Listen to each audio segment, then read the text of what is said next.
প্রিয় ছাত্রছাত্রী, তোমরা যারা ক্যালকাটা ইউনিভার্সিটির আন্ডারে পড়াশুনো করছো এবং তোমাদের যাদের সেকেন্ড সেমিস্টারে রাষ্ট্রবিজ্ঞান সাবজেক্টটিতে সাবরি রয়েছে, অর্থাৎ জিইউ অথবা সিসি2 পেপারে সাবরি রয়েছে রাষ্ট্রবিজ্ঞান সাবজেক্টের ওপর থেকে, তোমাদের জন্য আজকের এই ভিডিওটি খুবই গুরুত্বপূর্ণ হতে চলেছে। কারণ আজকের এই ভিডিওটিতে তোমাদের বিগত 3 বছরের এসিকিউ প্রশ্নপত্রের সমাধান নিয়ে আলোচনা করব। বিগত 2021, 22 এবং 19 সালের সম্পূর্ণ প্রশ্নপত্রের সমাধান নিয়ে আলোচনা করব। তোমাদের এই বিগত 3 বছরের প্রশ্নপত্র খুবই ইম্পর্টেন্ট তোমাদের এবছর সাপ্লি এক্সামের জন্য। তাই সম্পূর্ণ ভিডিওটি তোমরা দেখবে এবং অবশ্যই এই ভিডিওটি তোমাদের বন্ধুর কাছে শেয়ার করে দিও এবং চ্যানেলে নতুন হয়ে থাকলে অবশ্যই চ্যানেলটি সাবস্ক্রাইব করে রেখো এই ধরনের গুরুত্বপূর্ণ ভিডিও আরও পাওয়ার জন্য। চলো তোমরা প্রশ্নপত্রের অ্যান্সারগুলি দেখে নাও। দেখো তোমরা প্রশ্নপত্রের অ্যান্সারগুলি দেখে নাও। দেখো প্রথমে দেখো তোমাদের 2021 সালের প্রশ্নপত্রের সম্পূর্ণ সমাধান নিয়ে আলোচনা করব। দেখো প্রথম প্রশ্ন ছিল, দেখো কর্তৃত্বমূলক রাজনৈতিক ব্যবস্থার একটি বৈশিষ্ট্য উল্লেখ করো। উত্তরটি হবে কর্তৃত্বমূলক রাজনৈতিক ব্যবস্থায় জনগণের স্বাধীনতাকে অস্বীকার করা হয়। এবং 2 নম্বর প্রশ্ন, যুক্তরাষ্ট্র কাকে বলে? উত্তরটি হবে অধ্যাপক ডাইসের মতে যুক্তরাষ্ট্র হলো এমন এক রাজনৈতিক ব্যবস্থা যার উদ্দেশ্য হলো জাতীয় ঐক্য ও শক্তির সাথে অঙ্গরাজ্যের অধিকার সমূহের সমন্বয় সাধন। হলো ঐক্য ছাড়াই মিলন। এবং 3 নম্বর প্রশ্ন ছিল, গ্রেট ব্রিটেনের আইনের অনুশাসন ধারণাটির প্রবক্তা কে? উত্তরটি হবে অধ্যাপক ডাইসি। এবং 4 নম্বর প্রশ্ন, ব্রিটেনের সর্বোচ্চ আপিল আদালত কোনটি? উত্তরটি হবে ব্রিটেনের লর্ড সভা। এবং 5 নম্বর প্রশ্ন ছিল, ব্রিটিশ প্রধানমন্ত্রীকে নিয়োগ করেন কে? উত্তরটি হবে ব্রিটেনের রাজা বা রানী। এবং 6 নম্বর প্রশ্ন ছিল, ব্রিটিশ ক্যাবিনেট কার কাছে দায়িত্বশীল থাকে? উত্তরটি হবে ব্রিটিশ পার্লামেন্টের কাছে দায়িত্বশীল থাকে। এবং 7 নম্বর প্রশ্ন ছিল, ব্রিটেনের 2টি প্রধান রাজনৈতিক দলের নাম লেখো। উত্তরটি হবে রক্ষণশীল দল এবং শ্রমিক দল। এবং 8 নম্বর প্রশ্ন ছিল, মার্কিন যুক্তরাষ্ট্রের অঙ্গরাজ্য কয়টি? উত্তরটি হবে 50টি অঙ্গরাজ্য। এবং 9 দাগের প্রশ্ন, মার্কিন রাষ্ট্রপতির ভেটো ক্ষমতা কি? উত্তরটি হবে রাষ্ট্রপতির সম্মতি ছাড়া মার্কিন কংগ্রেসের প্রণীত কোনো বিল আইনে পরিণত হয় না। এই ব্যাপারে মার্কিন শাসন ব্যবস্থায় রাষ্ট্রপতিকে একটি বিশেষ ক্ষমতা দেওয়া হয়েছে। এই ক্ষমতাকে রাষ্ট্রপতির ভেটো ক্ষমতা বলা হয়। এবং 10 নম্বর প্রশ্ন, আমেরিকার আইনসভা 3য় কক্ষ কাকে বলা হয়? উত্তরটি হবে রাষ্ট্রপতি ভবন বা হোয়াইট হাউসকে। এবং 11 নম্বর প্রশ্ন, মার্কিন যুক্তরাষ্ট্রের ক্যাবিনেটের একটি বৈশিষ্ট্য লেখো। উত্তরটি হবে মার্কিন যুক্তরাষ্ট্রের ক্যাবিনেটের সদস্যরা মার্কিন রাষ্ট্রপতির অধস্তন কর্মচারী মাত্র। এবং 12 দাগের প্রশ্ন, আমেরিকার আইনসভার নাম কি? উত্তরটি হবে মার্কিন কংগ্রেস। এবং 13 নম্বর প্রশ্ন, চীনের শাসন ব্যবস্থায় এককেন্দ্রীয় না যুক্তরাষ্ট্রীয়? উত্তরটি হবে এককেন্দ্রিক। এবং 14 নম্বর প্রশ্ন, ভারতীয় গণকংগ্রেসের স্থায়ী কমিটি কি? উত্তরটি হবে ভারতীয় গণকংগ্রেসের স্থায়ী কমিটি হলো জাতীয় গণকংগ্রেসের সারা বছরের কাজের জন্য গঠিত স্থায়ী সংস্থা। এবং শেষ প্রশ্ন ছিল 15 নম্বর দাগে, ফরাসি আইনসভা 2টি কক্ষের নাম লেখো। উত্তরটি হবে উচ্চকক্ষ সিনেট সভা এবং নিম্নকক্ষ জাতীয় সভা। এরপর দেখে নাও তোমাদের 2019 সালে যে প্রশ্নপত্রগুলি এসেছিল তার সম্পূর্ণ সমাধান দেখে নাও। প্রথম প্রশ্ন ছিল, গণতন্ত্র হলো জনগণকে নিয়ে গঠিত, জনগণের দ্বারা এবং জনগণের জন্য পরিচালিত শাসন ব্যবস্থা। উক্তিটি কার? উক্তিটি হলো আব্রাহাম লিঙ্কনের। এবং 2 নম্বর প্রশ্ন, সমাজতান্ত্রিক গণতন্ত্র প্রচলিত আছে এমন 2টি দেশের নাম উল্লেখ করো। উত্তরটি হবে ভারত এবং ব্রাজিল।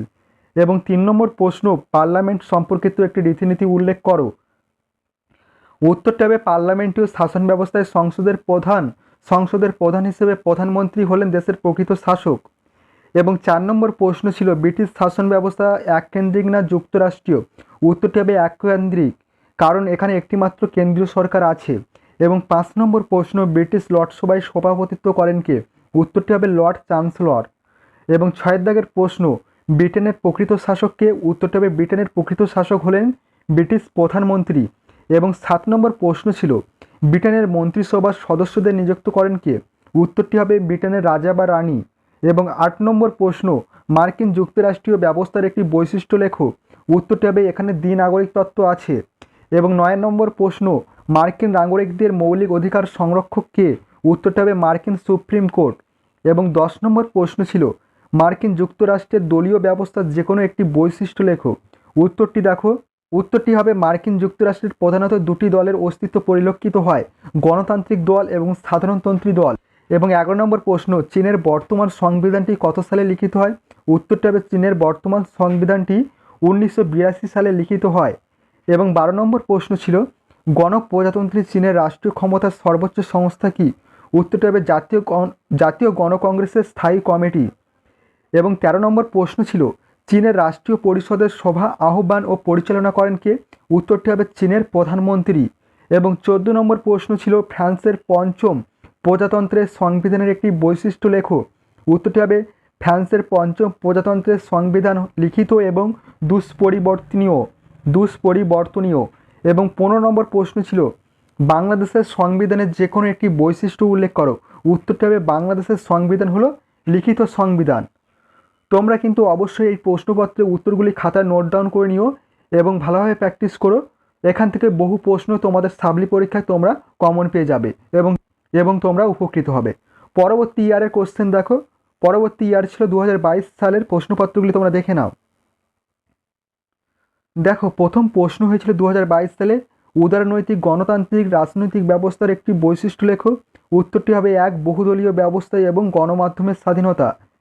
এবং 2 নম্বর প্রশ্ন ছিল, জাতীয় রাষ্ট্রীয় শাসন ব্যবস্থায় প্রচলিত আছে এমন দুটি দেশের নাম লেখো। উত্তরটি হবে আমেরিকা যুক্তরাষ্ট্র, কানাডা, সুইজারল্যান্ড, অস্ট্রেলিয়া, ভারত প্রভৃতি। যে কোনো দুটি দেশের নাম লিখলে হবে।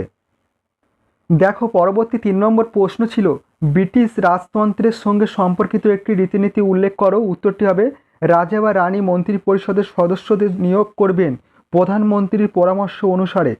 এবং 4 নম্বর প্রশ্ন ছিল, ব্রিটিশ ক্যাবিনেটের একটি বৈশিষ্ট্য উল্লেখ করো।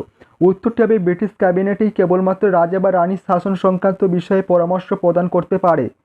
এবং 5 নম্বর প্রশ্ন, লর্ড সভায় সভাপতিত্ব করেন কে? উত্তরটি হবে লর্ড চ্যান্সেলর। এবং 6 নম্বর প্রশ্ন, মার্কিন যুক্তরাষ্ট্রের অধিকারের সনদ কি? উত্তরটি দেখো, বলা হয়েছে মার্কিন সংবিধানের প্রথম 10টি সংশোধনীকে বিল অব রাইটস বা অধিকারের বিল বলে অভিহিত করা হয়। এই 10টি সংশোধনীতে নাগরিকদের অধিকার সংশ্লিষ্ট, যা মার্কিন যুক্তরাষ্ট্রের অধিকারের বিল নামে অভিহিত। এবং 7 নম্বর প্রশ্ন, মার্কিন সিনেটের সদস্য সংখ্যা কত? উত্তরটি হবে সিনেটের সদস্য সংখ্যা হচ্ছে 100 জন। 100 জন সদস্য নিয়ে গঠিত। এবং 8 নম্বর প্রশ্ন ছিল, মার্কিন প্রতিনিধি সভার কাজ পরিচালনা করেন কে? উত্তরটি হবে স্পিকার মার্কিন প্রতিনিধি সভার কাজ পরিচালনা করেন। এবং 9 নম্বর প্রশ্ন ছিল, মার্কিন যুক্তরাষ্ট্রের দুটি প্রধান রাজনৈতিক দলের নাম লেখো। উত্তরটি হবে গণতান্ত্রিক দল ও সাধারণতন্ত্রী দল। এবং 10 নম্বর প্রশ্ন, মার্কিন জনপ্রতিনিধি সভার কার্যকালের মেয়াদ কত? উত্তরটি হবে 2 বছর। এবং 11 নম্বর প্রশ্ন ছিল, আমেরিকার রাষ্ট্রপতির একটি শাসনতান্ত্রিক ভূমিকার উল্লেখ করো। উত্তরটি হবে আইনসভা যেসব আইন রচনা করেন সেগুলিকে কার্যকরী করতে রাষ্ট্রপতির ভূমিকা উল্লেখযোগ্য। এবং 12 নম্বর প্রশ্ন ছিল, ব্রিটেনের দুটি রাজনৈতিক দলের নাম লেখো। উত্তরটি হবে রক্ষণশীল দল এবং শ্রমিক দল। এবং 13 নম্বর প্রশ্ন ছিল, গণসাধারণতন্ত্রী চীনের রাষ্ট্রীয় ক্ষমতার সর্বোচ্চ সংস্থাটির নাম কি? উত্তরটি হবে জাতীয় কংগ্রেস। এবং 14 নম্বর প্রশ্ন ছিল, চীনের বিচার ব্যবস্থার একটি বৈশিষ্ট্য উল্লেখ করো। উত্তরটি হবে আদালত। গণপ্রজাতন্ত্রী চীনের বিচার ব্যবস্থার প্রথম বৈশিষ্ট্য, চীনের বিচার ব্যবস্থায় আদালতের অস্তিত্ব বিদ্যমান। এই ব্যবস্থায় 4টি আদালত বর্তমান। প্রশ্ন ছিল, সুইজারল্যান্ডের সংবিধানের একটি বৈশিষ্ট্য লেখো। উত্তরটি হবে সুইজারল্যান্ডের সংবিধান হলো একটি লিখিত সংবিধান। এই ছিল তোমাদের সম্পূর্ণ প্রিভিয়াস ইয়ার বিগত 3 বছরের সম্পূর্ণ এসসিকিউ প্রশ্নপত্রের সমাধান নিয়ে আলোচনা করা হলো। তোমরা অবশ্যই এই প্রশ্নপত্রগুলি ভালোভাবে প্র্যাকটিস করে যেও। আমি আশা করছি এখান থেকে তোমরা তোমাদের যে সাপ্লি এক্সামের এসসিকিউ প্রশ্নপত্র হয়ে থাকে তোমরা অনেক প্রশ্নই কমন পেয়ে যাবে এবং তোমরা উপকৃত হবে। ভিডিওটি আজ এই পর্যন্ত। তোমাদের সঙ্গে দেখা হবে পরবর্তী নেক্সট ভিডিওতে। তোমরা সকলে ভালোভাবে পড়াশোনা করো। অবশ্যই তোমাদের সকলের পরীক্ষা ভালো হবে সেই কামনা করি।